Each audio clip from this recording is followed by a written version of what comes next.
Bueno, vamos a empezar con la teoría de relevamiento. Recuerden esto, nosotros vamos a realizar un modelo y ese modelo lo vamos a cargar con datos actuales. Los datos son importantísimos. Si nosotros hacemos mal la encuesta, si nosotros cargamos mal nuestro modelo, no sirve de nada. Lo más importante es tener buenos datos. Desgraciadamente es lo que carecemos en muchos organismos oficiales. El tema de los datos es fundamental.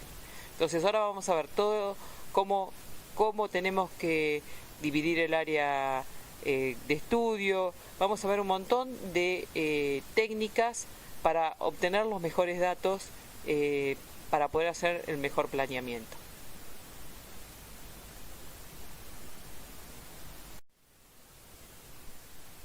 La idea siempre es la misma, ¿no?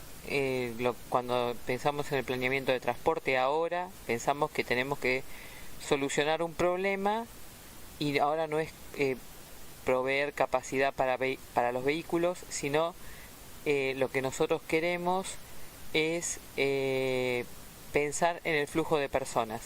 O sea, lo que nosotros deseamos es transportar en el menor tiempo posible la mayor cantidad de personas y no de vehículos como pensábamos antes. Nosotros lo que queríamos es transportar la mayor cantidad de vehículos a la mayor velocidad. Ese era el pensamiento antiguo. Ahora pensamos en el flujo de personas, optimizar el espacio que tenemos para transportar personas y no vehículos.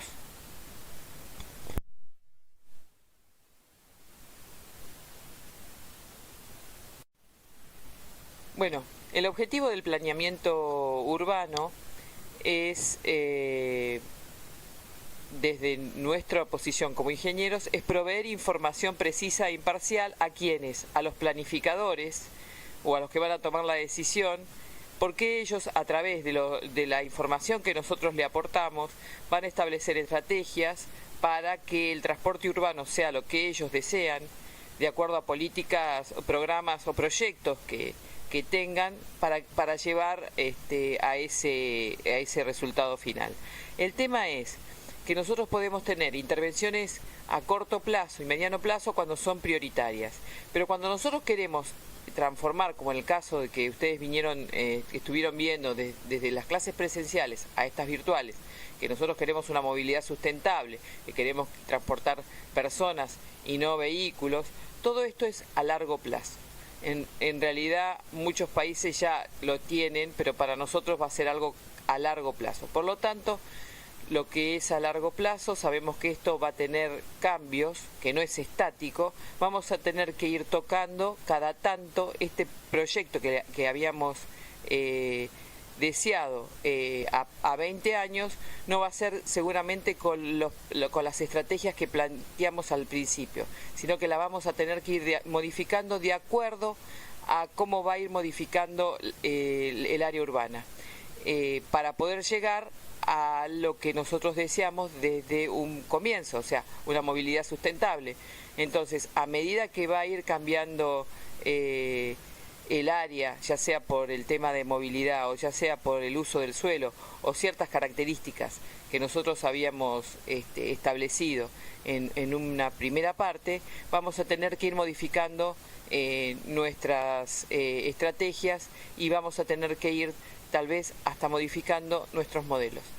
Una de las preguntas que me habían hecho en un principio era el tema de cuando vemos el diagrama ese que nos va a acompañar durante toda esta segunda parte, por qué se vuelve de evaluación, vuelve de nuevo a realizarse estudios, porque cuando las cosas no son como nosotros queremos, tenemos que volver a tocarlas, porque sabemos que esto es cambiante. Entonces tal vez lo que sirvió en los primeros 2 años no nos va a servir en el tercer año y vamos a tener que volver a hacer un nuevo estudio para poder calibrar lo que está pasando en esa ciudad. Bien.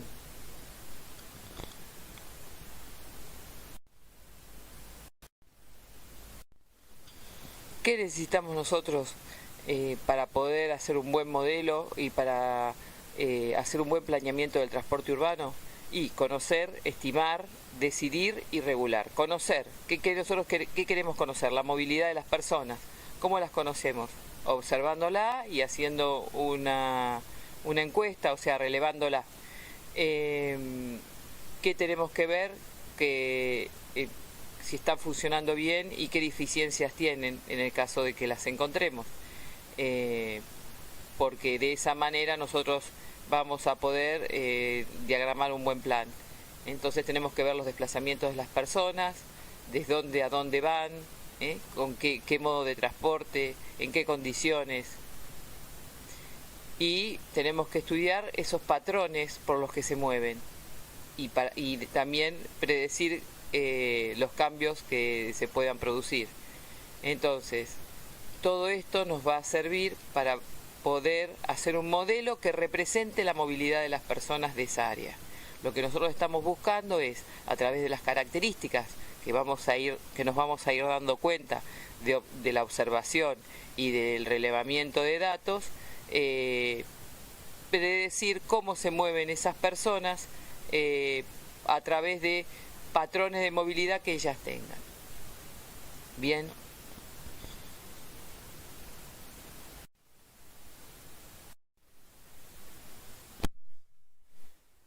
Bueno, siguiendo con lo mismo que es conocer, estimar, decidir y regular, diseñar correctas políticas para mejorar la eficiencia del sistema. ¿Qué es lo que buscamos nosotros? ¿Qué entendemos con correctas políticas? Hace un tiempo que venimos diciendo en esta materia, y lo viene diciendo toda el área de transporte, queremos una movilidad sustentable. ¿Por qué queremos una movilidad sustentable? Y porque queremos bajar las externalidades del transporte. ¿Y cuáles serán las externalidades más importantes o las que hacen las externalidades negativas que hacen perder mucho dinero y bajar la economía de los países y que estemos en peores condiciones y cada vez más pobres? La siniestralidad, por ejemplo, la congestión, la contaminación ambiental, donde tenemos la contaminación del aire. Bueno, seguimos con las mismas ideas de decidir sobre la planificación del territorio junto a otras disciplinas. Eso ya lo vimos, y eso es para proyectar un futuro sostenible. Eso ya lo vimos en el informe Buchanan, cuando se le pide que analice qué era lo que había sucedido en la ciudad. El ingeniero Buchanan trabaja con un equipo multidisciplinario donde hay psicólogos, sociólogos, donde nosotros queremos ver la movilidad y vamos a tratar de ver a los individuos en un todo, y de esa forma podemos actuar mejor en la gestión. Entonces, cuando nosotros vamos a decidir, siempre trabajamos, sobre todo en el área de transporte, con equipos multidisciplinarios, con geógrafos. Muchas personas participan para el tema del planeamiento y nos hacen ver mejor la realidad. Entonces cada uno con su disciplina va a tener una visión diferente. Nosotros tenemos como ingenieros un sesgo, el sociólogo tiene su sesgo, el psicólogo tiene su sesgo. Entonces entre todos vamos pudiendo armar la movilidad del área. Acá ustedes vuelven a ver lo que nos acompaña siempre, el modelo de transporte, un desarrollo esquemático. Nosotros nos vamos a centrar en esta clase en la obtención de información y definiciones básicas. Todo esto vamos a ver la definición del área de estudio, la zonificación y construcción de la red estratégica, los usos del suelo, sistemas de transporte, características de los viajes y datos socioeconómicos. Todo eso, todos estos datos base van a ser los que nos van a servir para armar lo que vamos a hacer la próxima semana, que es el modelo de las 4 etapas, donde vamos a empezar con generación, ¿no? Este gráfico, yo creo que en la clase pasada me olvidé de decírselos, porque lo que me quería centrar era en el modelo de las 4 etapas y lo que ustedes iban a hacer en el parcialito, pero en realidad me habían preguntado por qué de evaluación volvemos a revisión de políticas y proyectos, porque si la evaluación, cuando hacemos todo el análisis, en la evaluación nosotros no nos gusta el resultado, tenemos que volver a hacer una revisión sobre las políticas y proyectos y volver a realizar el modelo de las 4 etapas. Entonces lo volvemos a revisar porque no estamos de acuerdo con el resultado final. Bien, y esto, si en una primera etapa estamos de acuerdo, a lo largo del tiempo, si estamos haciendo un planeamiento a 20 años, a lo largo del tiempo vamos a tener que ir calibrándolo y volver a hacer el modelo de nuevo y para ir calibrando de acuerdo a los cambios que se produjeron. Recuerden que esto no es un proceso estático, es dinámico, tiene movimiento, entonces, y cambios. Entonces nosotros no podemos decir que no vamos a ir modificándolo a lo largo. Bueno, después que nosotros obtenemos los datos, vamos a realizar los modelos. Es muy importante el tema de los datos. O sea, yo puedo tener un buen modelo, pero tengo malos datos, el resultado va a ser malo. Entonces, los datos son muy importantes y es una de los puntos dentro del planeamiento de transporte más difíciles. Hacer todo el tema de encuestas lleva mucho tiempo. Y bueno, una vez que establecimos, ahora lo vamos a ver a todo el tema de encuestas, por eso no me voy a dedicar a hablar de encuestas, pero sí sepan que el tema de los datos es prioritario. Nosotros tenemos una carencia de datos en un montón de cosas, desde los siniestros hasta el tema de comportamiento de las nuevas intersecciones o diseños que hacemos. No tenemos un relevamiento de datos para saber qué es lo que pasó antes y después de alguna modificación que nosotros hacemos, que es importantísimo porque podemos de esa manera depurar proyectos, mejorarlos. Pero bueno, el tema de los datos entonces es muy importante. Una vez que tenemos los datos, vamos a realizar los modelos. Los alumnos que estén estudiando hidráulica saben bastante de modelos. Nosotros en este caso vamos a estar sobre modelos matemáticos. Entonces, ¿qué buscamos? Que haga nuestro modelo matemático que represente la realidad. Lo que buscamos en un primer momento es, teniendo los datos actuales, y los viajes actuales también los tenemos, lo que vamos a lograr es obtener a través de un modelo matemático una relación entre ciertos datos socioeconómicos con la cantidad de viajes que se producen. Entonces, hacemos un modelo y decimos, bueno, de acuerdo a estos valores socioeconómicos que yo los relacioné con el viaje, me dan esta ecuación, me da el resultado final, la cantidad de viajes actuales. Por lo tanto, voy viendo que se comporte de esa manera, con el menor error, y ya digo que a través de estos datos socioeconómicos puedo obtener el número total de viajes que se realiza hoy. Como ese dato, el número total de viajes lo tengo, digo, bueno, sí, se cumple, listo, bien, me lo representa la realidad, bien. Ahora, yo no tengo los viajes futuros, ¿cómo hago? Pero sí tengo los valores socioeconómicos que relacioné para sacar el número de viajes actuales. Entonces, los valores socioeconómicos futuros sí los tengo, porque me los proveen los organismos oficiales. Entonces, reemplazando mis ecuaciones o mis modelos, los valores estos socioeconómicos, voy a tener los viajes futuros, que es el dato que yo estoy buscando, que no lo tengo. Bien, entonces el modelo de transportes me va a dar cuántos viajes futuros voy a tener. ¿A través de qué? A través de que yo hice relaciones entre ciertas variables socioeconómicas con mis viajes actuales. Entonces, esas variables socioeconómicas futuras sí las tengo, lo que no tengo los viajes futuros. Entonces reemplazo en las ecuaciones, en vez de las variables socioeconómicas actuales, las variables socioeconómicas futuras, y me van a dar los viajes futuros. Eso es simplificado lo que ustedes van a hacer en los distintos modelos que vamos a hacer, que vamos a trabajar con el modelo de las 4 etapas. Acuérdense que es generación, distribución, división de modos o división modal y asignaciones o asignación. Bien, esta sería la idea. La idea también es pensar que tenemos que hacer relaciones con valores socioeconómicos de las personas y no pensar, por ejemplo, decir, bueno, la cantidad de viajes está relacionado con el transporte de Hacienda. ¿Por qué?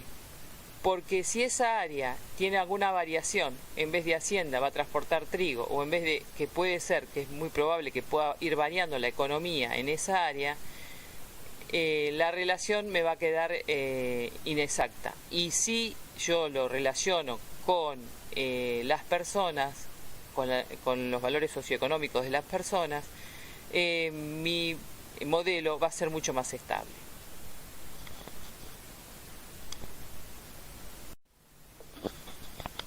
Bueno, esto ya lo vimos en la teoría anterior y es fundamental que lo sepan y se lo graben. Ya lo hicieron en los cuestionarios, lo vieron en varias preguntas. Esa fue la intención, por lo menos.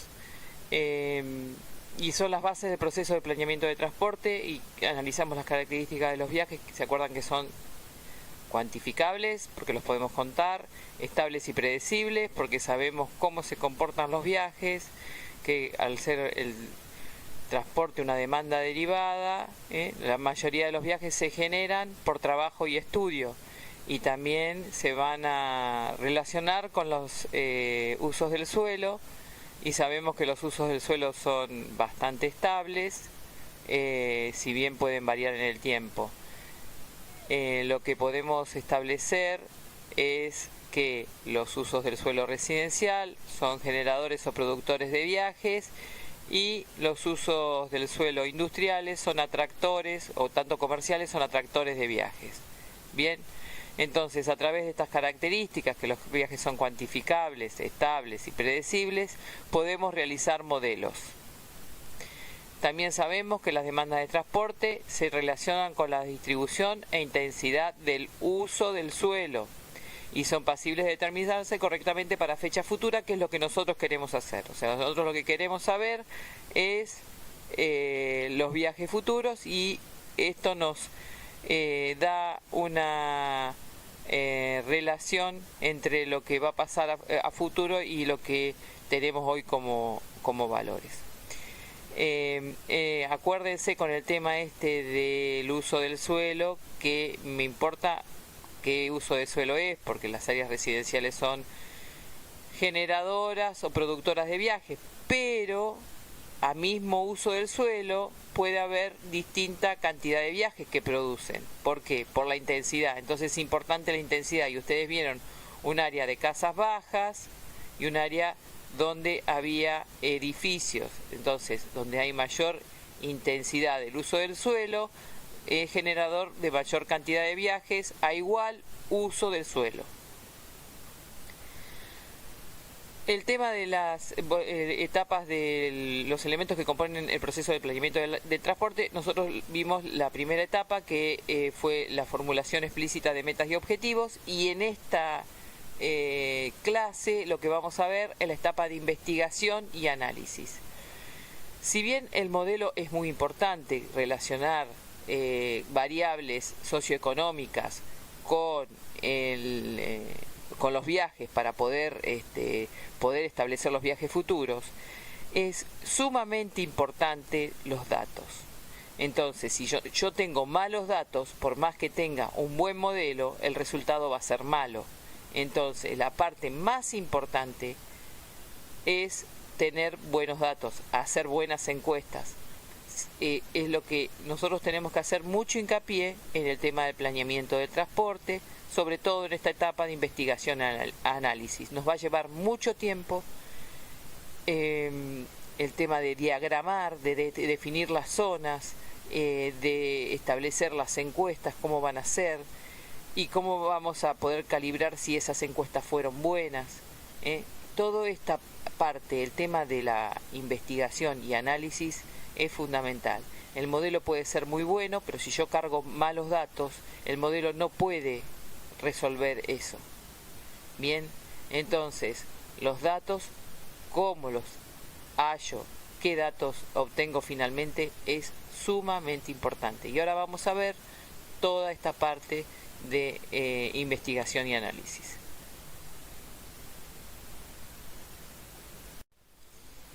Volvemos de nuevo al diagrama, que los voy a saturar porque lo van a aprender sí o sí. en la primera, esto no es parte del modelo de transportes. Acuérdense que el modelo de transporte nosotros lo tomamos como el modelo de las 4 etapas, y es esta parte donde tenemos generación, distribución, división entre modos o división modal y asignación. Esto es el modelo de las 4 etapas.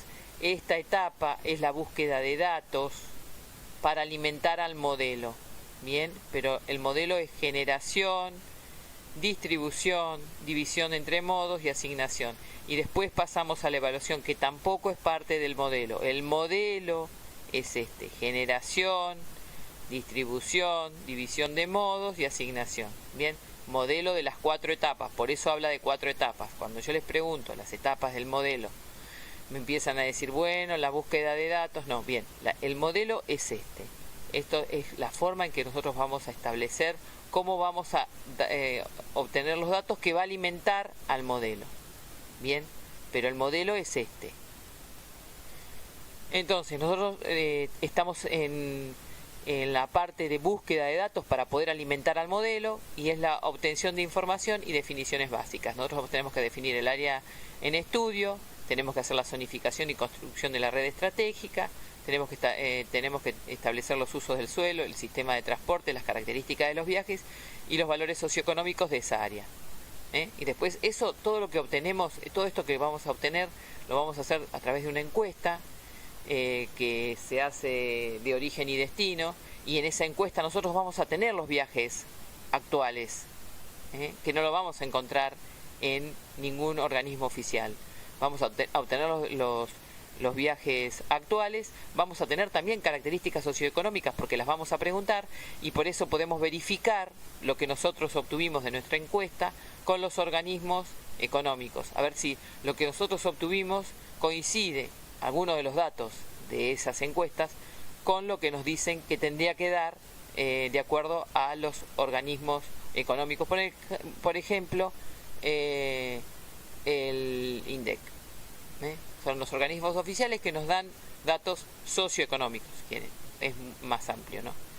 Entonces, de acuerdo a esos datos socioeconómicos, con los datos socioeconómicos que nosotros obtuvimos en las encuestas, vemos si realmente nuestra encuesta es valedera o tiene errores, porque tendría que dar aproximadamente igual los valores socioeconómicos, porque acuérdense que nosotros también obtenemos en nuestra encuesta viajes, y eso no lo tenemos en ningún lugar, solamente en nuestra encuesta de origen y destino. Pues si nosotros tuviéramos los viajes futuros, no haríamos ningún modelo. Bien, nosotros tenemos que hacer un modelo para poder obtener los viajes futuros, y ese modelo se va a alimentar con valores socioeconómicos futuros que sí nos van a dar.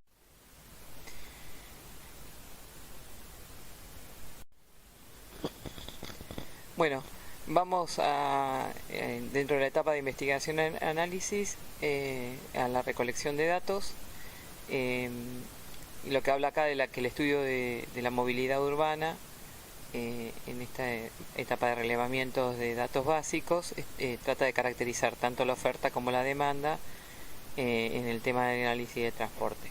Acuérdense que en el modelo de las 4 etapas, las 3 primeras etapas, tanto generación, distribución como división de modos, estudia la demanda, y la que estudia la oferta es asignación o asignaciones. Bien,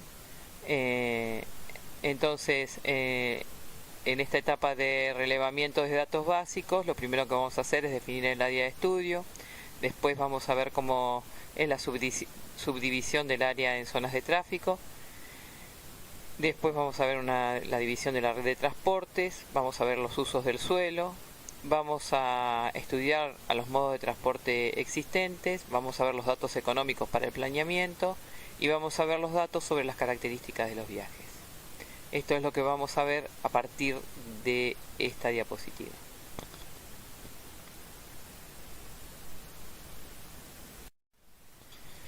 Bueno, vamos a ir a la definición del área de estudio. Les voy a leer la definición. El área de estudio en el ámbito de tránsito y transporte corresponde a aquella región geográfica donde se establecen relaciones de movilidad de carga o pasajeros, dentro de la cual dichas relaciones ocurren hasta cierto punto,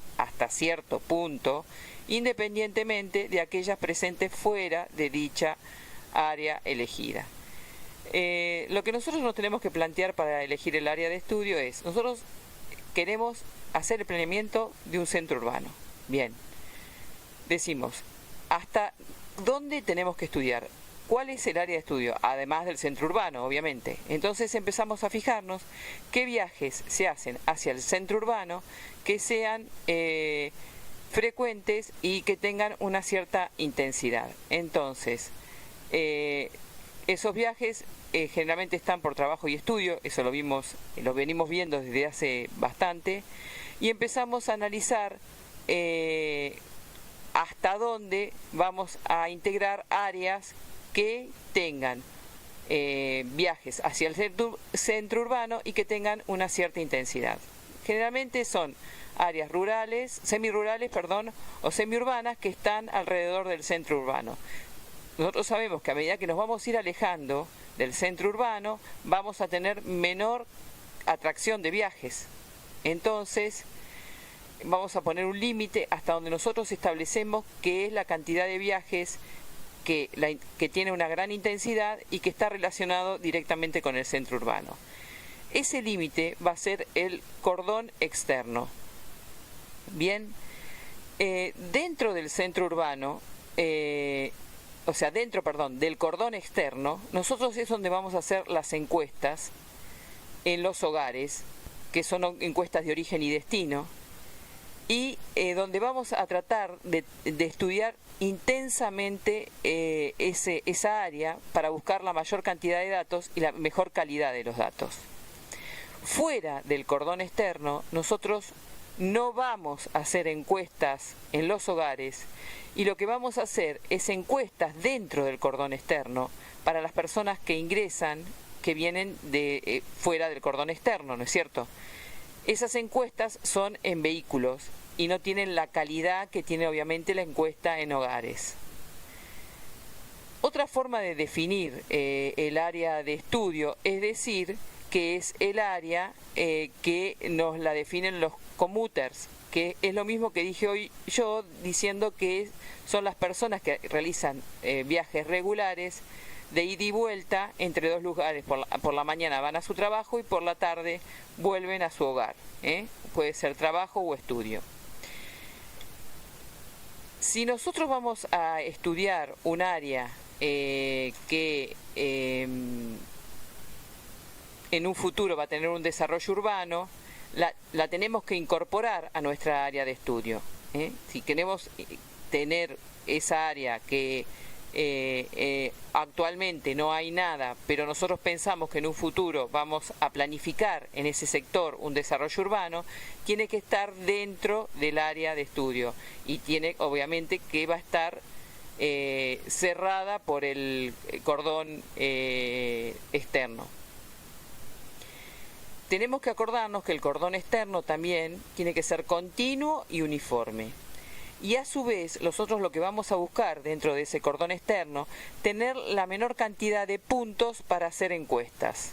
No vamos a tratar de hacerlo donde tenemos varias calles, donde tenemos que poner varios equipos para poder encuestar a las personas que ingresan a nuestra área de estudio.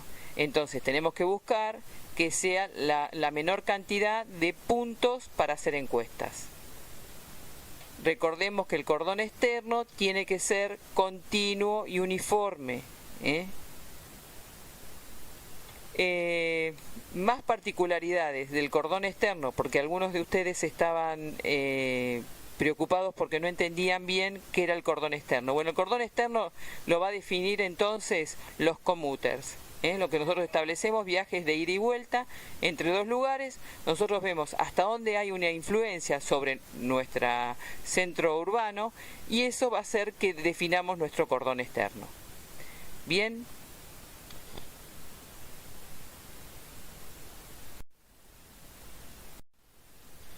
Bueno, subdivisión del área en zonas de transporte. Los objetivos que persigue el planeamiento de transporte son determinar dónde comienzan y terminan los viajes.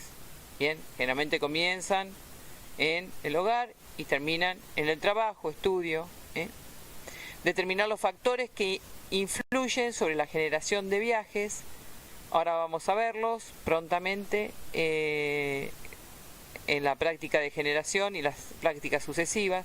Tratamos de que esos factores sean lo más representativos posibles y no relacionarlos con factores que no tienen nada que ver. Acuérdense que podemos relacionar con, hoy como hablamos, con cierto tipo de carga, o no es la idea. La idea es que ustedes trabajen con factores de movilidad de las personas. Entonces, esos factores tienen que tener relación con las personas.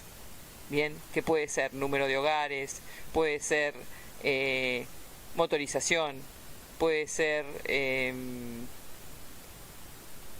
renta, puede ser que nosotros, bueno, nuestro salario en vez de renta, que es un término más español, puede ser distintos factores que están relacionados entre el viaje y las personas.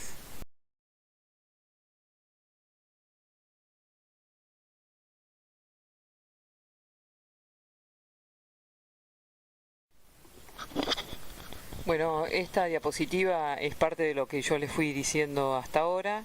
Las zonas internas, lo que habla es que deben cumplir ciertas características homogéneas desde el punto de vista socioeconómico y geográfico, y el tema del tamaño debe ser en función del estudio que yo quiero realizar. Y lo que habíamos hablado es, nosotros vamos a trabajar con radios censales cuando hacemos generación, porque son más pequeños. Eso fue en el estudio que se hizo del SUT para la ciudad de La Plata. Y después, cuando vamos a trabajar con distribución, vamos a trabajar con fracciones censales que son mucho más grandes. ¿Por qué? Porque los datos que vamos a usar de generación los vamos a utilizar en distribución. Entonces, nosotros queremos precisión en los datos de generación y trabajamos con áreas más pequeñas, homogéneas, y trabajamos con divisiones que nos estableció el INDEC en nuestro caso. Al trabajar con esas divisiones, lo que nosotros logramos es tener homogeneidad con otros estudios, y a su vez también economía, porque ya esas zonas están divididas, y a su vez esas zonas tienen homogeneidad en datos que nosotros queremos. Bien.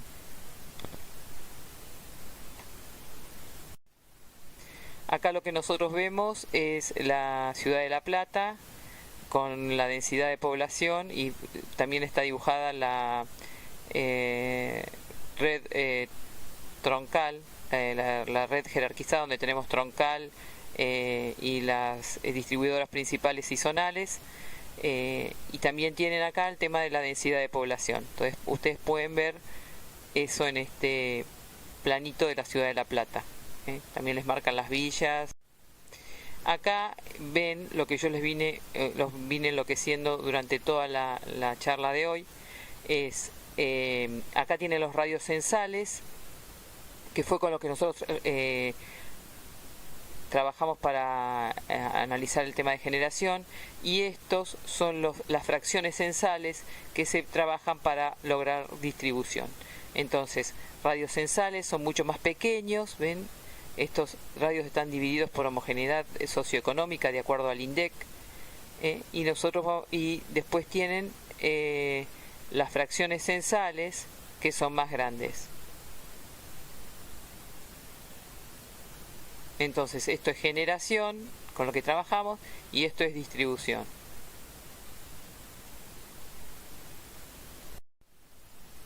Acá otro ejemplo de subdivisión de áreas. Y acá lo que ustedes ven es las líneas de deseo. Cuanto más gruesa es la línea, mayor cantidad de viajes o demanda de viajes tiene, que se unen con los centroides de cada una de las zonas que están marcadas. Estos son líneas de deseo, de viajes. Son imaginarias, son líneas imaginarias que nos dicen desde un centroide hasta otro centroide cuántos viajes se quieren realizar. Bueno, acá lo que vamos a hacer es definir nuestra red de transportes. Acá le damos distintos tipos de vías.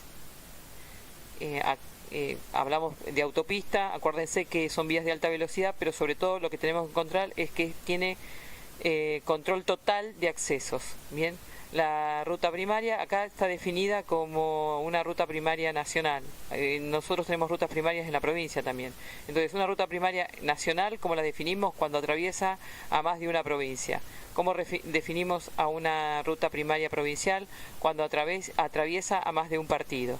Bien, en general tendrían que estar asfaltadas, no necesariamente están asfaltadas o pavimentadas, mejor dicho. No necesariamente lo están, y sí conducen al tránsito de larga distancia.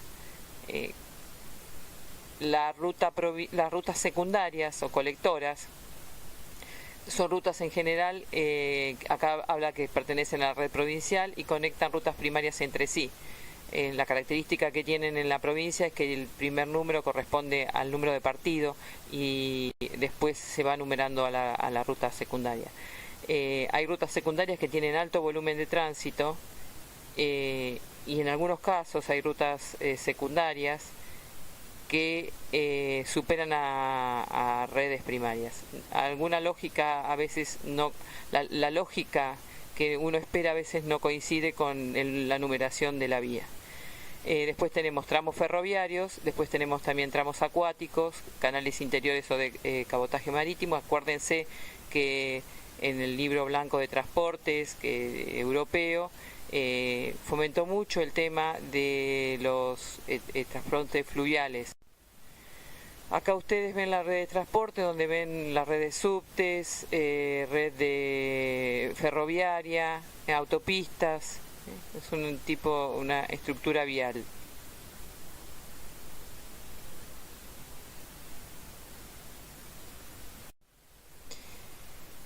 Y vamos a ir ahora a los usos del suelo. Recuérdense que a nosotros nos interesa qué tipo de uso del suelo es, y también nos interesa la intensidad del uso del suelo. Entonces, en un área residencial nosotros nos vamos a fijar qué intensidad tiene. Sabemos que es residencial. Automáticamente, si es residencial, decimos es productora de viajes. Bien, basados en el hogar. La mayor cantidad de viajes son basados en el hogar. Entonces, es productora de viajes. Bien. Pero un área residencial puede ser en distintos sectores más productora que otras por el tema de la intensidad del uso del suelo.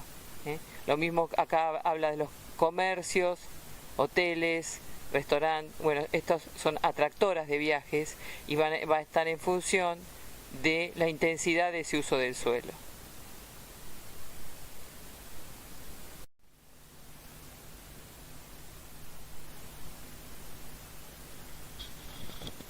Bueno, dentro de los estudios de los modos de transporte existentes, tenemos que hacer el inventario de la red vial principal, el inventario del transporte público, los censos volumétricos, el estudio de los tiempos de viaje y la información sobre estacionamiento. El inventario de la red vial principal es lo que caracteriza a la red vial principal. Se realiza un levantamiento en campo y se van definiendo los tramos dentro de esa vía, dentro de ese corredor, y lo vamos a ir segmentando de acuerdo a cierto criterio. Ciertas características físicas, puede ser que sea distinto tipo de pavimento, y la característica primordial para dividir los tramos es el TMDA, el tránsito medio diario anual.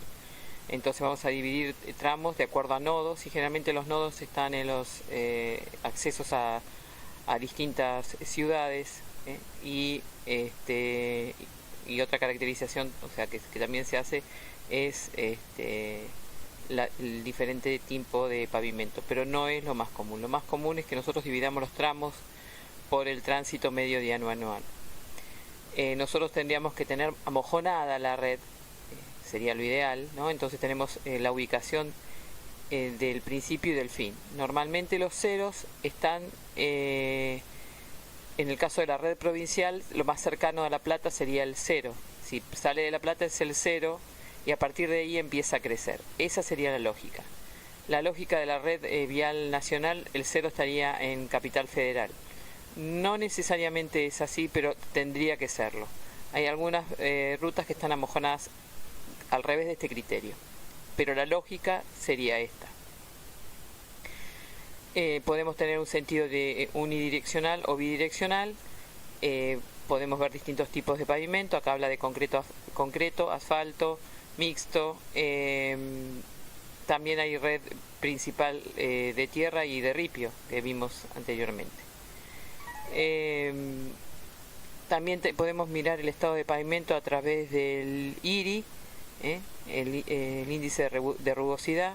Podemos establecer en qué estado se encuentra el pavimento y también buscamos la cantidad de carriles, el número de carriles que tiene la vía.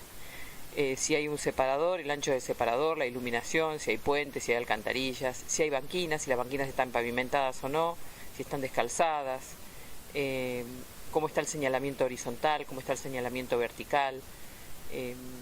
Todas las características de la vía que influyen en el tránsito las tendríamos que agregar. Eso se tendría que ser el inventario. También tendríamos que ver el estado de las alcantarillas, si están en buen estado, si están limpias. Eso tendría que estar todo en un inventario vial. Pocas reparticiones tienen el inventario vial en buenas condiciones. Bueno, recién vimos el inventario de la red vial, ahora vamos a ver el inventario del transporte público. Lo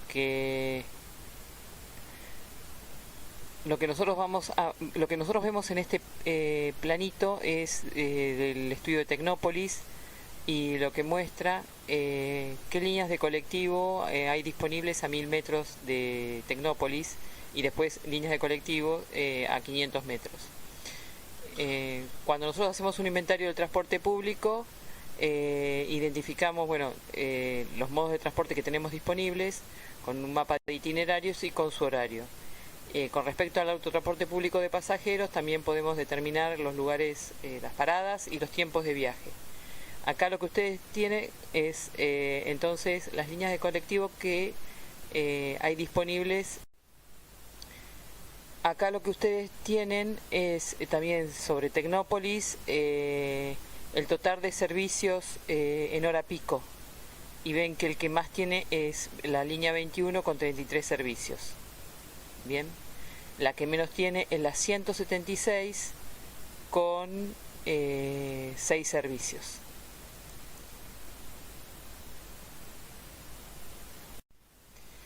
Esto es, seguimos con el tema de Tecnópolis, pero acá son las distancias a las estaciones ferroviarias. Lo que ustedes ven es desde 250 metros hasta 3000 metros. Y los boletos vendidos por estación anual, ¿no? Bueno, esto ya no es Tecnópolis, sino es la ciudad de La Plata y un estudio muy posterior, perdón, el de Tecnópolis es muy posterior a este es un estudio entre el 2003 y 2004, donde se trabajó por el tema del SUT. Estas son líneas de deseo, acuérdense que son líneas imaginarias que conectan nodos o centroides, perdón, que comunican a la población, donde quiere ir desde un centroide hasta otro centroide donde va la población. Y en este caso la población se está comunicando a través de servicios de colectivo, entonces son líneas de deseo del transporte público de pasajeros. Fíjense cómo denso es en el casco urbano y cómo va siendo mucho menos denso fuera del casco urbano. A su vez, también los servicios son menores, ¿no? Las líneas más densas, que tienen mayor cantidad de servicios. Bueno, acá también en la ciudad de La Plata, por el mismo estudio, por el estudio del SUT, en el año 2003-2004, acá no tenemos líneas de deseo. Estos son cantidad de servicios por corredor. Los corredores son bien definidos, tienen un lugar determinado. Y lo que vemos acá es las líneas más gruesas son los que tienen mayor cantidad de servicios, los corredores que tienen mayor cantidad de servicios. Las líneas más gruesas y los colores negro y azul oscuro son las que ustedes se van a dar cuenta que son las que tienen mayor cantidad de servicios, ¿no? Y las líneas, las que le sigue después es la línea celeste, la que tiene mayor cantidad de servicios. Bueno, pasamos al tema de cobertura geográfica. La cobertura geográfica es el área a ambos lados de la línea. En este caso nosotros estimamos de la línea de colectivo y toma un área a ambos lados que es la distancia razonable que el pasajero va a caminar para tomar el colectivo o el transporte público, ¿no? Nosotros tomamos 300 metros, o sea 3 cuadras de un lado y otro es el que el pasajero va a caminar para tomar el colectivo. Algunas publicaciones toman 5 cuadras y en el caso nuestro tomamos 3 cuadras. Entonces en esa área de cobertura nos fijamos la población, la cantidad de establecimientos de salud, la cantidad de camas vinculadas a los establecimientos de salud. Acuérdense el tema, yo sé qué uso del suelo tiene, pero también me interesa su intensidad.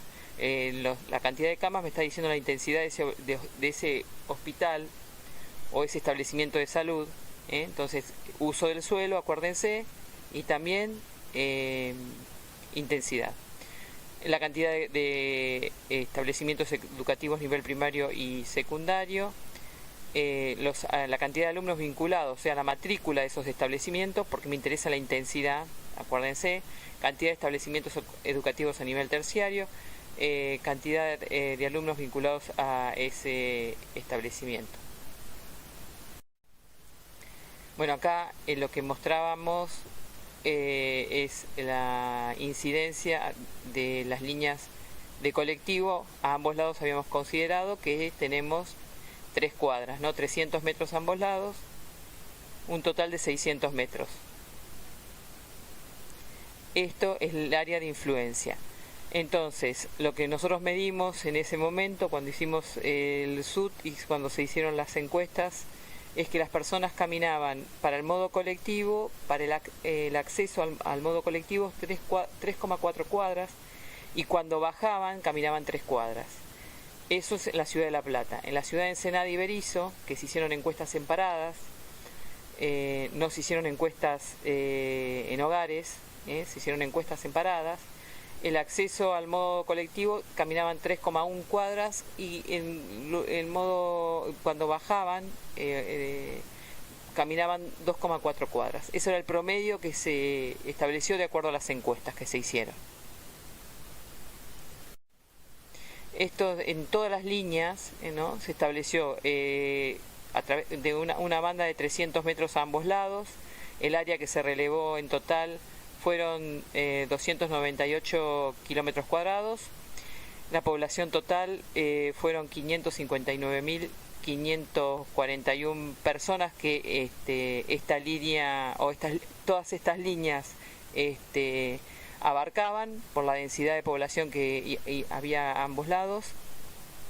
La cantidad de establecimientos de salud por la que pasaban estas líneas, la cantidad de camas, la cantidad de establecimientos educacionales de nivel primario y secundario, y también hicimos terciario, y los comercios. Eso se hizo cuando se estudiaron todas las líneas de colectivo provinciales y municipales de la ciudad.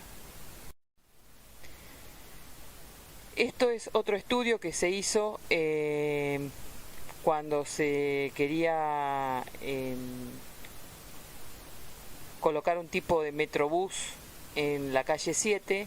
Entonces lo que se hizo un estudio en las paradas y se fue estudiando en cada parada la cantidad de ramales que había en cada una de esas cuadras, ¿no?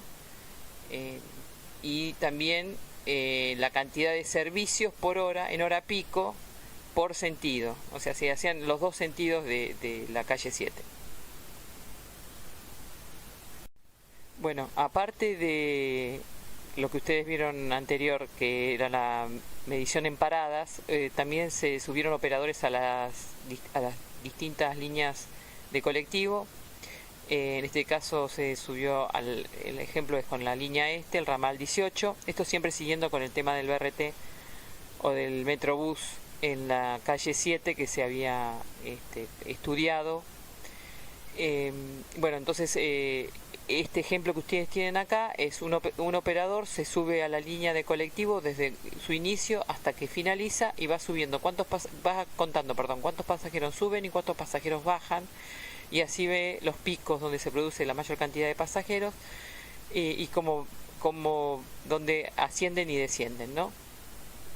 Y eso se marca y se hace todo esto para cada una de las líneas y los ramales, y en los dos sentidos. En este caso, acá tienen el tema de las paradas, en el turno en que se hizo la medición, la cantidad de ascensos que se contabilizaron y la cantidad de servicios. También se hizo para descensos. Esta es una tabla de ascensos y descensos, pero en este caso lo que está mostrando son los ascensos nada más y la cantidad de servicios.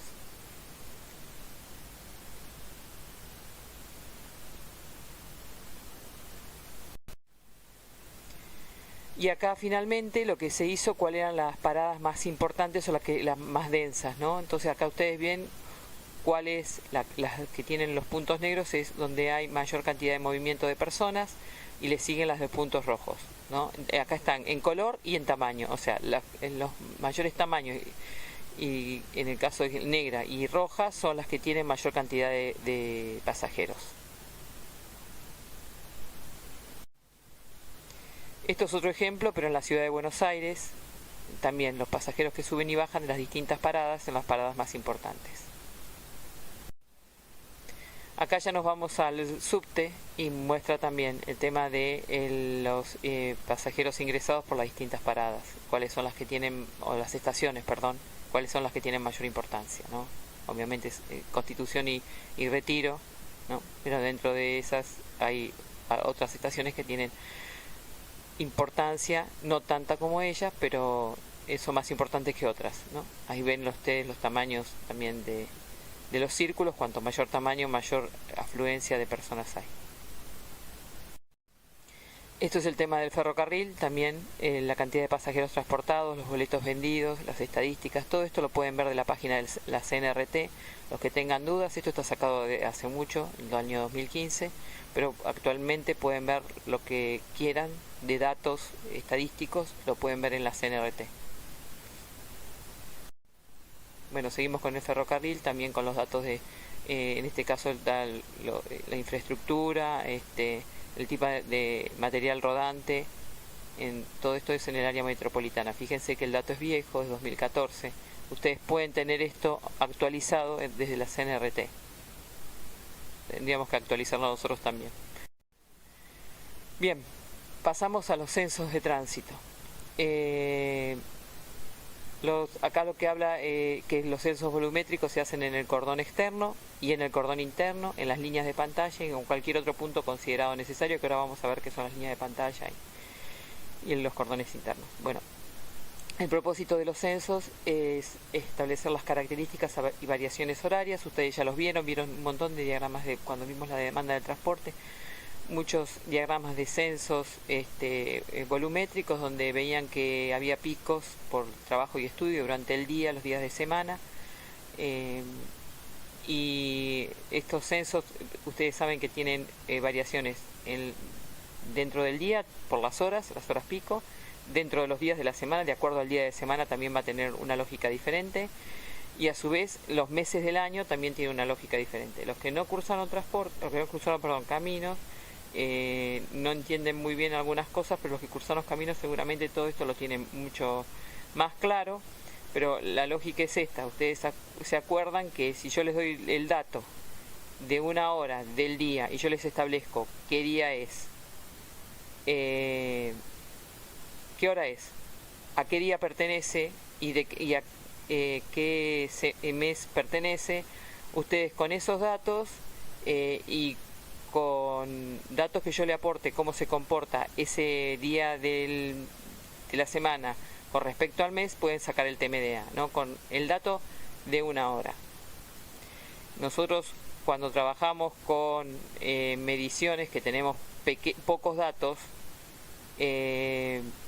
generalmente buscamos si hay una estación permanente, aunque sea de otra ruta nacional, no provincial, pero si hay una estación permanente me va a decir cómo va a ser las variaciones diarias, cómo van a ser las variaciones semanales y cómo van a ser las variaciones mensuales, y yo a través de coeficientes yo puedo llevar ese dato escaso que tengo de mi ruta a sacar el TMDA.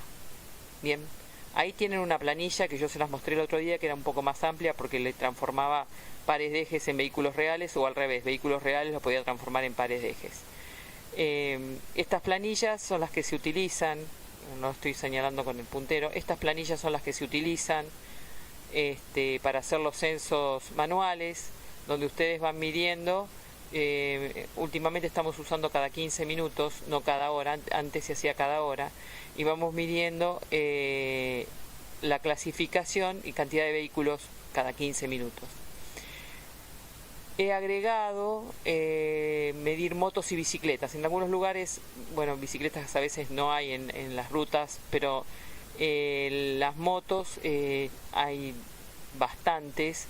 Entonces es interesante medir las motos por el tema de los siniestros, no por otro, porque para el paquete estructural la moto no influye, y para el diseño geométrico no influye en el diseño geométrico, pero sí tal vez con los sistemas de protección, porque la moto requiere un sistema de protección diferente para que la persona, si tiene un accidente, no sea lo menor grave posible. Entonces, si hay muchas motos, tendríamos que tener un sistema de protección diferente. No necesariamente se cumple, pero tendría que ser así. Bueno, y acá lo que ustedes ven, lo que les acabo de explicar, ¿no? Los números de vehículos por día, y acá cómo va variando la semana, lo que no agregamos acá, cómo va variando los meses en el año. Entonces ustedes, si tienen un dato de una hora de un día, lo relacionan esa hora, cómo se comporta en todo ese día, y sacan el flujo de ese día. Relacionando con esta sola hora pueden sacar el flujo de todo el día. Teniendo el flujo de ese día, pueden relacionarlo con el día de la semana, cómo va a ser, y relacionando eso pueden sacar cómo es ese día con respecto al mes, y el mes con respecto al año. Entonces de esa forma pueden sacar el TMDA. Acuérdense que el TMDA es el tránsito medio diario anual. Ustedes están sacando un tránsito promedio diario anual. Bien.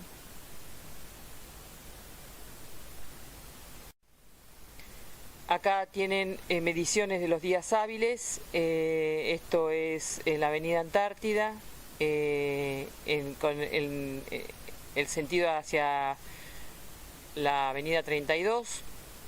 Y esto es la Avenida Antártida en el sentido hacia Pedro Benoit, el distribuidor Pedro Benoit. Los sentidos opuestos. Los mismos días de la semana, ¿no? Días hábiles. Si hubiéramos puesto días feriados sería diferente en los gráficos. Y fíjense que es a la inversa, ¿no? En un sentido o en otro, el comportamiento del tránsito, ya habíamos hablado, ahora acá se tendrían que acordar del tema de los semáforos que cambiábamos, que le dábamos un carril más a uno que a otro. Eso es importante, que empiecen a relacionar todo lo que estamos viendo del transporte, cómo lo podemos ir, cómo podemos ir atacándolo para que se produzca la menor congestión posible. Bueno, acá lo que tenemos es los volúmenes de tránsito en los accesos a la ciudad de Buenos Aires, la ciudad de La Plata, perdón. Vemos los que tienen mayor densidad, o los que tienen mayor volumen de vehículos por día, son los que están en negro, y después le siguen las líneas rojas. Bien. Acá lo que vemos es el Camino Centenario, el volumen alto que tiene vehicular.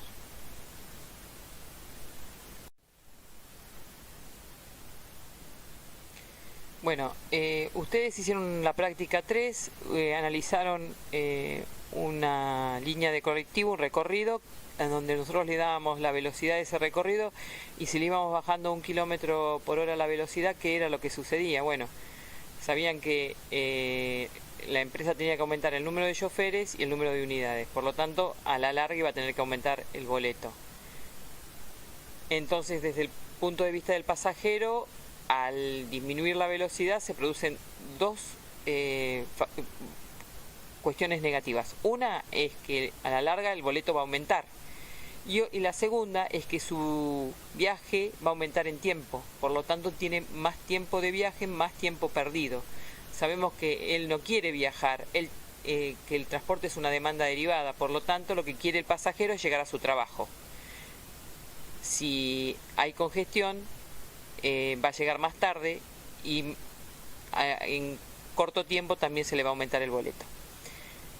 Lo que se hace, nosotros lo que hicimos es, se mide el tiempo de viaje y las relaciones también flujo-velocidad, se mide en hora pico y en hora no pico para ver cómo se está comportando el sistema de transporte. Bien. Información sobre estacionamiento. También nos interesa saber si hay lugares disponibles de estacionamiento. Lo que analizamos es la ubicación física, el tipo, la capacidad, la disposición de estacionamiento que hay, las características de operación, el número de espacios legales, los espacios reservados para carga y descarga. ¿Se acuerdan los cajones azules en Buenos Aires, que se había establecido espacios reservados para carga y descarga de camiones? Y en el caso de que sea un estacionamiento medido, ¿qué tarifas hay? Lo que se mide es la rotación y tiempos medios de estacionamiento. ¿Con qué sistema? Con el método chapa patente. Un operador va circulando en el sentido antihorario y va anotando las patentes de los autos que están estacionados. Y cuando vuelva a pasar, si está la misma patente, se va fijando en cuánto tiempo pasó desde que él había tomado el dato, ¿no es cierto? Entonces, lo que nosotros nos fijamos es si está el espacio vacío, si esa persona que está estacionada era la misma que cuando se midió por primera vez. Entonces se va midiendo también el tema de rotación de los que están estacionados, y eso es lo que nosotros queremos, la rotación, la cantidad de espacios disponibles y la cantidad de espacios vacíos, si es que nos utilizan para estacionar. Entonces se hace de esa forma, se mide qué necesidades de estacionamiento hay en el área de estudio.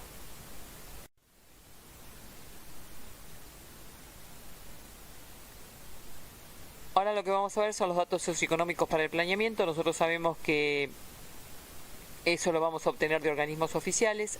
¿Para qué nos sirven buscar estos datos socioeconómicos? Porque sabemos que hay una relación con los viajes. Entonces, nosotros teniendo estos datos, y si podemos encontrar una conexión con el número de viajes, podemos armar el modelo de transporte. Sabemos que los usos del suelo tienen una relación directa con el número de viajes. También sabemos que no solamente la distribución del uso del suelo nos interesa, sino su intensidad. No es lo mismo un uso del suelo, por ejemplo, que es residencial y que es productor de viajes o generador de viajes, si ese uso del suelo residencial tiene una alta densidad de población, con otro que es residencial igual pero con una baja densidad de población.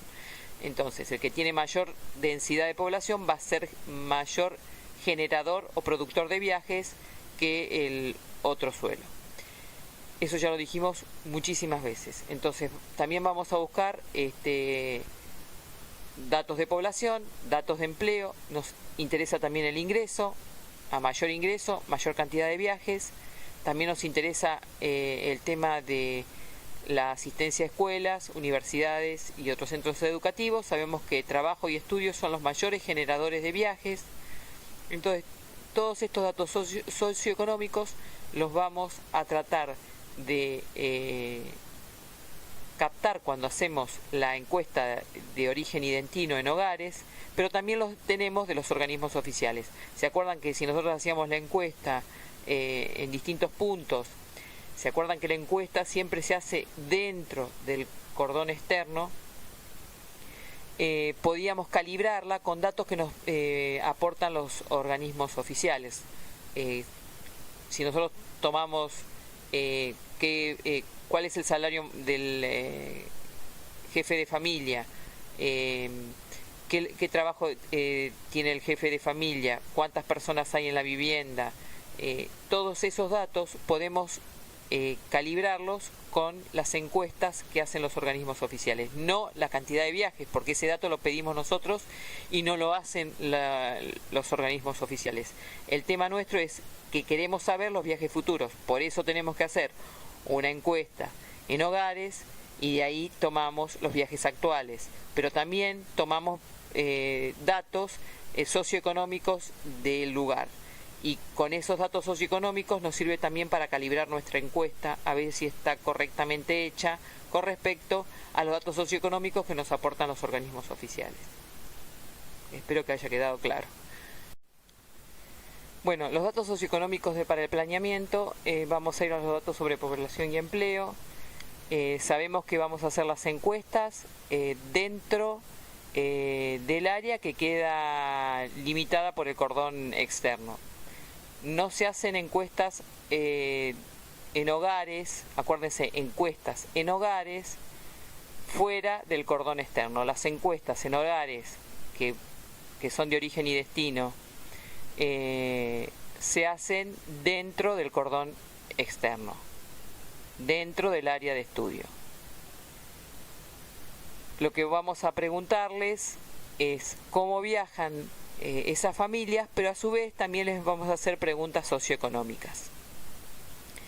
Estas preguntas socioeconómicas nos van a servir para poder relacionar estas variables con los viajes que realizan.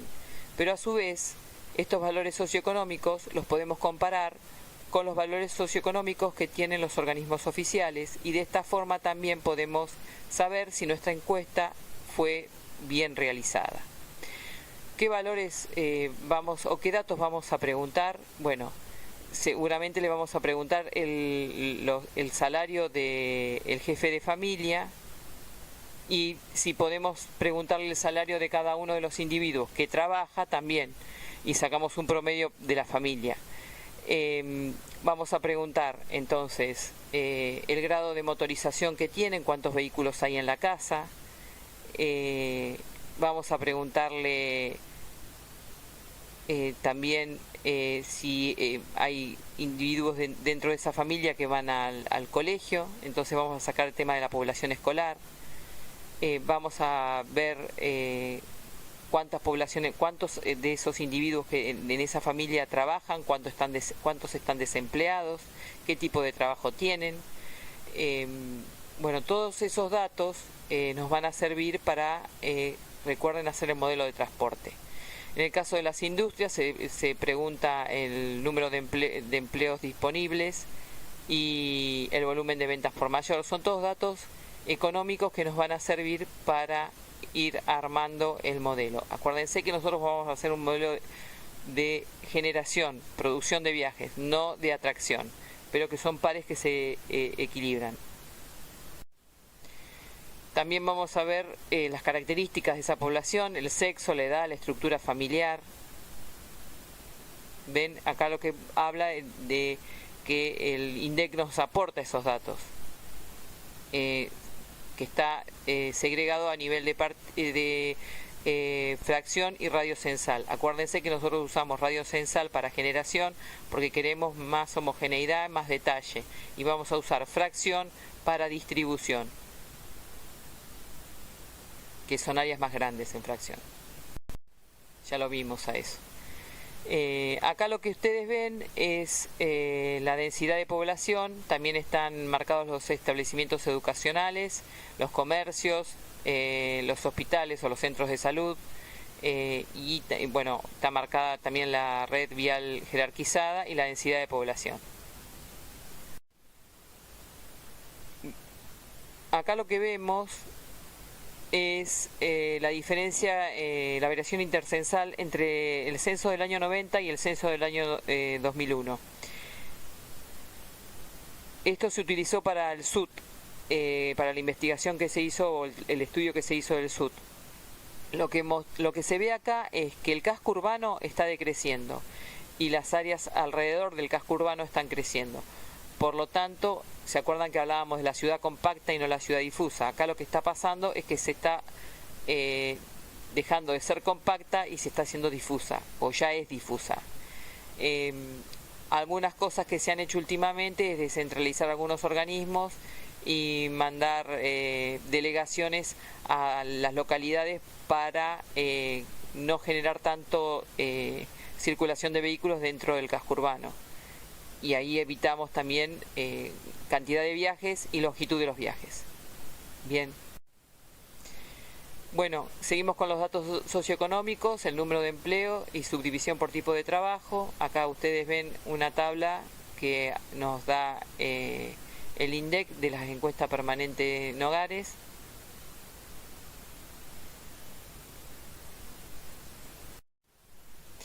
Esto es un trabajo que hicimos cuando se hizo el SUT con la encuesta de origen y destino que se hizo en hogares, nos dio este resultado. De acuerdo a la franja etaria, cómo se distribuyen entre sin sueldo, ama de casa, estudiante, rentista, desocupado, jubilado, pensionado y los que trabajan. Fíjense, los que entre 40 y 50 es o entre 35, perdón, y 50 es el grado mayor donde porcentaje que trabaja, ¿no? El mayor porcentaje de las personas que trabajan. Y en 90 tenemos jubilados.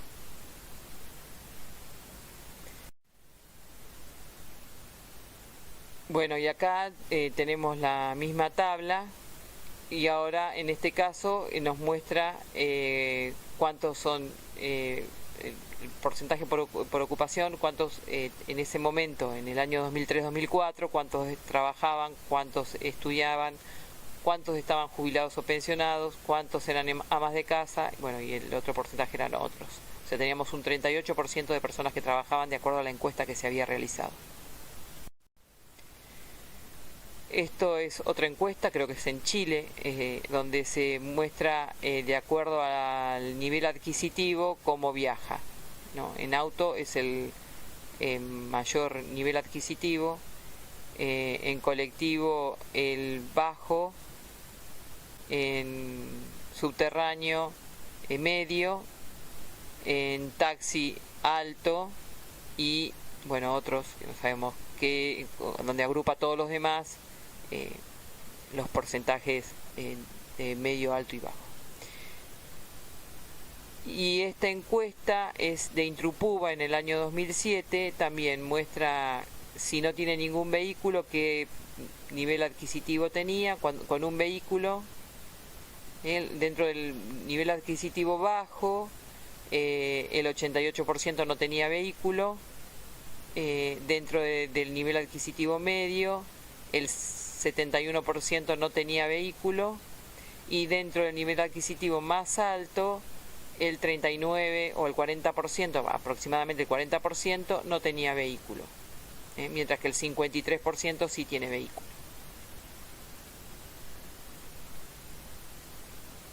Eso es la encuesta que se hizo en Intrupuba en subterráneos.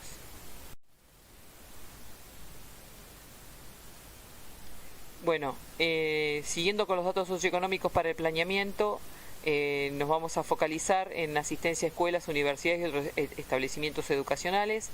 Lo que vemos en la tabla que estoy señalando son datos obtenidos de la encuesta de origen y destino o la encuesta de hogares que se hizo en el año 2003-2004 para el SUT, es en la ciudad de La Plata. Y los datos que están en naranja son para las distintas líneas de trenes que nos dan la cobertura de salud en hogares, otra nos da la distribución porcentual de acuerdo al sexo, varones y mujeres, y en la tabla 6 o la tercera tabla que vemos, nos da, de acuerdo al nivel de ingreso, qué porcentaje de pasajeros tiene cada una de las niñas. Estos son lo que muestra este mapa, es los distintos niveles socioeconómicos del Gran La Plata.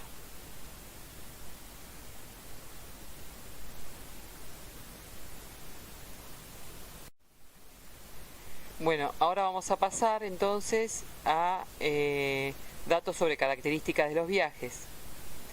Entonces, los datos sobre viajes son necesarios para los 4 desplazamientos que se detallan a continuación. ¿Cuáles son los 4 desplazamientos?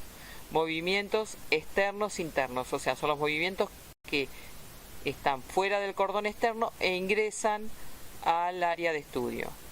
Después tenemos movimientos internos dentro del área de estudio, movimientos externos que atraviesan el área de estudio y movimientos internos externos que salen del área de estudio y van fuera del cordón. Sabíamos que esto ya habíamos hablado de las etapas de un viaje. En este caso está graficando el viaje hogar-trabajo. Tiene una primera etapa, este viaje en colectivo, una segunda etapa en ferrocarril y una tercera etapa en modo subterráneo. Y llega a destino. Recordemos que podemos tener una etapa a pie y habíamos establecido que podían ser de 3 a 5 cuadras. Eso lo establecemos antes de realizar el estudio. Decimos, bueno, consideramos que una etapa a pie es a partir de 5 cuadras, empezamos a medir una etapa a pie, pero la etapa a pie puede ser medida. Establecemos nosotros cuántas cuadras, lo normal es entre 3 a 5, mayores de 3 a 5 cuadras ya se considera una etapa a pie.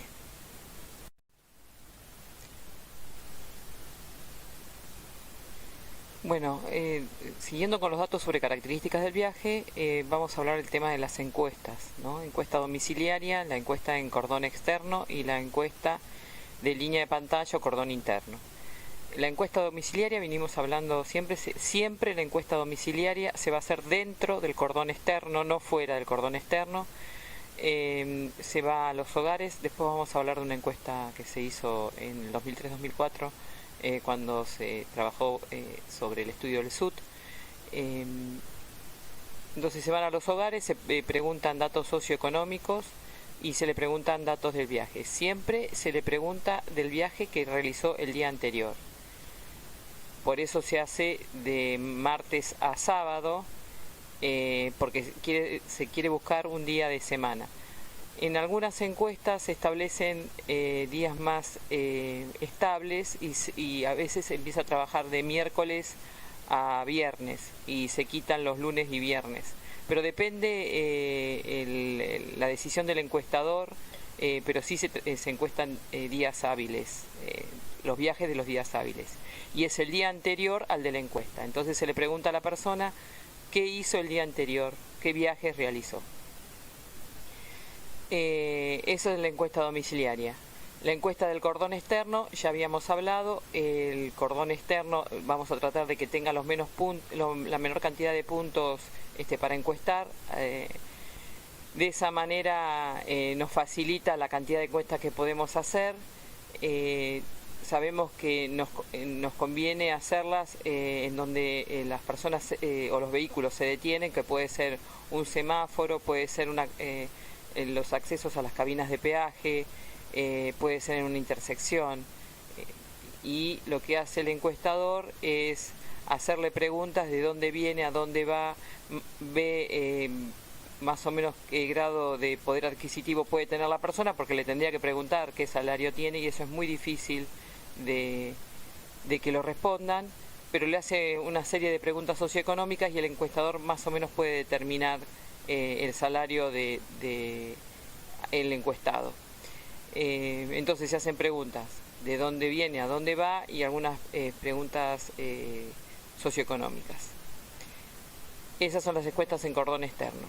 Los censos de línea de pantalla o encuestas de línea de pantalla pueden ser de dos tipos. Puede ser directamente mediciones del tránsito y puede usarse también lo que se usa en el cordón externo, encuestas, pequeñas encuestas a los conductores.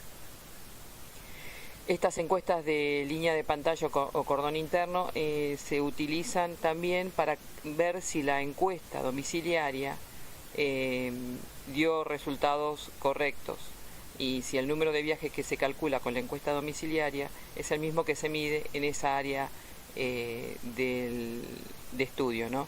De acuerdo a la línea de pantalla que nosotros establecimos, hacemos encuestas entonces similares a las del cordón externo o en algunos casos solamente mediciones del tránsito para saber si los viajes que se están midiendo coinciden más o menos con lo que nos dio la encuesta domiciliaria.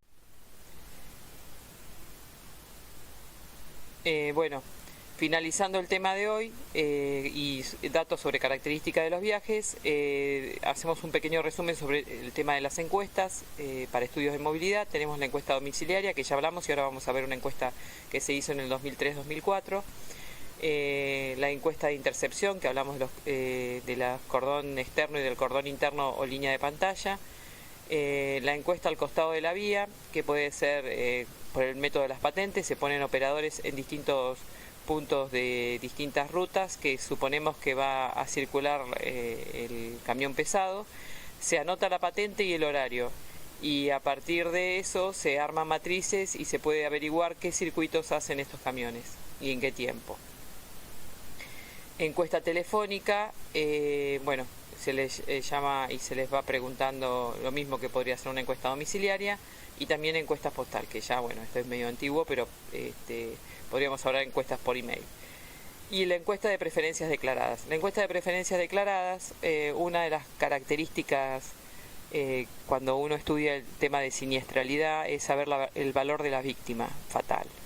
Y en un momento España tenía valores mucho más bajos que Estados Unidos y era por la forma en que calculaba las víctimas. Uno lo calculaba con preferencias declaradas y otro lo calculaba desde el punto de vista de la contabilidad. Entonces, con preferencias declaradas, daba valores muchísimo más altos. ¿Cómo lo hacían? Ellos lo que consideraban era, le preguntaban a las personas cuánto estaban dispuestos a pagar por cierta seguridad en los vehículos. Para que, o sea, para bajar la siniestralidad, ¿no? O para que el accidente sea lo menos grave posible para el conductor y los acompañantes. A partir de lo que las personas estaban dispuestos a pagar para las mejoras del vehículo, ellos calculaban el valor de la vida humana. Esto sería una encuesta de preferencia declarada, por ejemplo. Hay más ejemplos, pero eso sería uno de los ejemplos que podría darle y que hubo un problema entre el análisis económico de un país y otro. Siempre hay otro tipo de encuestas, ¿no? Otras, dice, bueno, siempre hay distintas encuestas que usamos y que creamos cuando tenemos que hacer. Bueno, esto es una muestra de la encuesta que se realizó acá en noviembre de 2004 en el estudio del SUD, que empezó en 2003.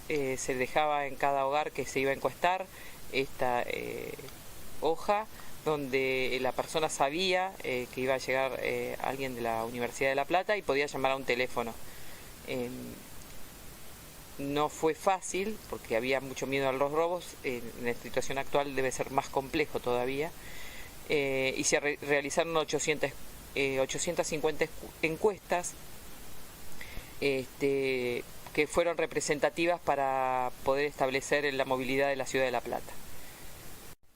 Bueno, acá tienen cómo era la encuesta, una parte de la encuesta donde se le va preguntando a las personas encuestadas datos del hogar, la composición, el tipo de vivienda, si es propietario de la vivienda, si alquila, cuántos coches tiene, o sea, el grado de motorización, las características de esos coches también. Se le pregunta también a cada una de las personas del hogar, la edad, sexo, si es el sostén del hogar, los niveles de estudio, tipo de ocupación. Si tiene empleados a cargo, cuál es su trabajo, si tiene licencia de conducir, si realizó viajes, Acuérdense que nosotros le preguntamos el viaje que hizo el día anterior. Y acá son todos los datos que se le preguntan sobre el viaje. Origen y destino del viaje, por qué lo hace, a la hora que sale, a la hora que llega, qué modo de transporte utiliza, cuántas cuadras camina, si es que camina, si tiene que estacionar, qué tipo de estacionamiento utiliza, qué costo, si viaja en vehículo privado, qué costo tienen los peajes, si utilizó taxi o remis, si utiliza transporte público, ferrocarril, colectivo, charter, el costo de ese transporte.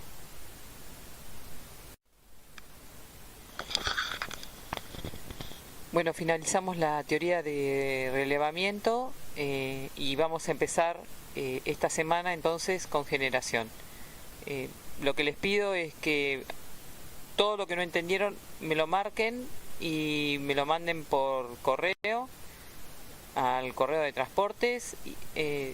Así yo el martes puedo explicarle todas las dudas que le generaron estas teorías.